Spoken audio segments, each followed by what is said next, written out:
So the president tweeted out this morning earlier that he'd had a conversation with President Xi of China, and a lot of it was about trade, and he said that they're really making good progress as they're preparing for those meetings coming up at the end of next month, at the end of this month now in November. I must say the markets have been down a lot the last 2 weeks. They're up today. Does that suggest that maybe a good reason for why the markets have been down is actually the president's policy toward China?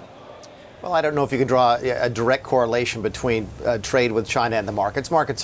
October's always been a choppy month anyway, but to the extent the president indicated that he had a good conversation this morning, that shouldn't surprise anyone. The president's been accused of being anti-trade. Nothing could be further from the truth. We've already made progress with the Canadians, the Mexicans, making progress with the Europeans, the Japanese signed a deal with the Koreans. The president is pro-trade. He just wants to do it on terms that are fair to United States businesses. And to the extent he had a good conversation with the Chinese this morning, I think that bodes well, but it shouldn't surprise anybody.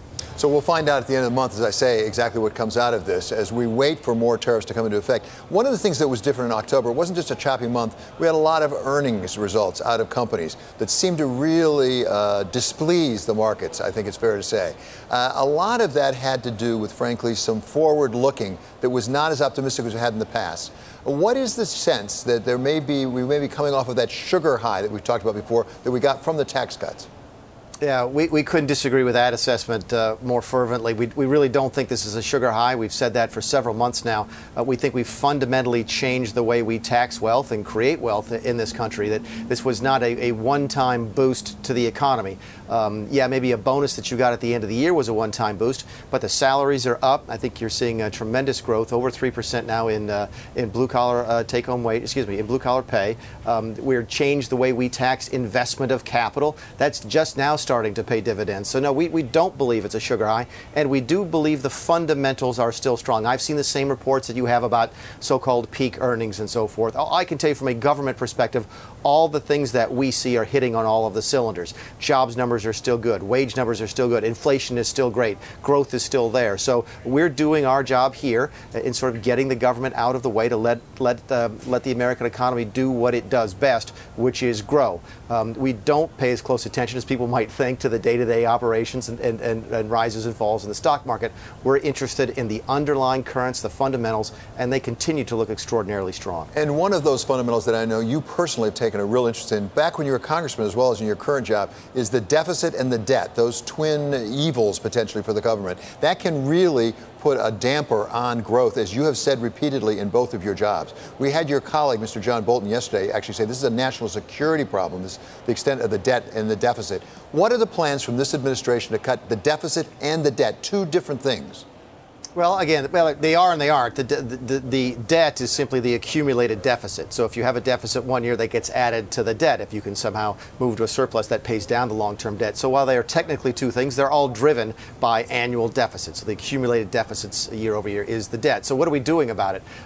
First of all, the thing we just talked about, which is growing the size of the economy. Keep in mind, an annual deficit is really a two-variable equation. It's the amount of money that you take in less the amount of money that you spend out. So there's two ways to sort of fix a deficit. You could take in more or you could spend less. We really do believe that over the course of the next several years, this growth that we're seeing in the economy is going to tremendously increase the flow of funds to the government. In fact, the revenues we took in this year will set records. We continue to think we will see that in the future.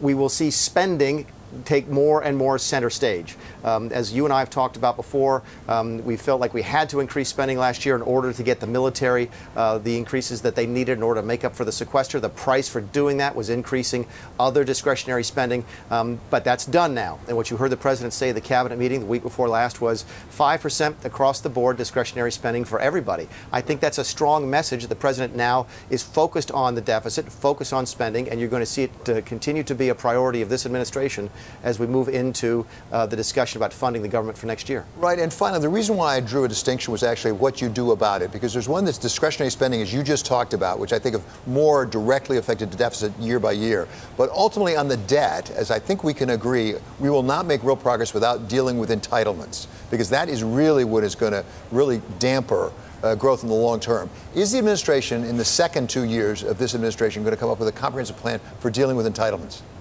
Well, keep in mind, we've already done a large portion of that. People seem to dismiss the fact that the last budget that the president introduced was the largest reduction in mandatory spending ever. No, he did not touch the heart of Social Security, the old age retirement. No, he did not touch the heart of Medicare, which are the benefits available to recipients. But we did look at those programs for other potential savings. For example, a lot of folks don't realize that their Medicare taxes go to pay graduate medical school tuition. I'm not making that up. When you pay your Medicare taxes and you think it goes for just your benefits, it also goes to other things. What we said was, you know what, if we're going to fix this, we have to start with those other things. We'll continue to do that as well. Yes, mandatory spending, what some people call entitlement spending, is a long-term driver of our debt. But right now, discretionary spending actually drives more of the deficit than mandatory, which is why you saw the president come out with that 5% reduction proposal last week. So finally, Mr. Director, you were very proud of being a deficit hawk when you were in the House. Are there any deficit hawks left in Washington? Yeah, and I'm still one of them. And I think the fact that the President of the United States just came out and told the cabinet in a closed-door meeting, you may have been able to see the stuff that was live on camera when we were in there. After the cameras left, the doors closed. The last two budget cycles, the president has turned to me and said, "Mick, tell us about the budget." Last week, what he did was he talked for 25 minutes, and spending was the sole thing he talked about. So the president has now sunk his teeth into this. He knows and understands what spending is doing to the deficit, and he wants to do something about it. So yeah, there is a fiscal hawk, a deficit hawk in Washington, D.C., and it's Donald Trump.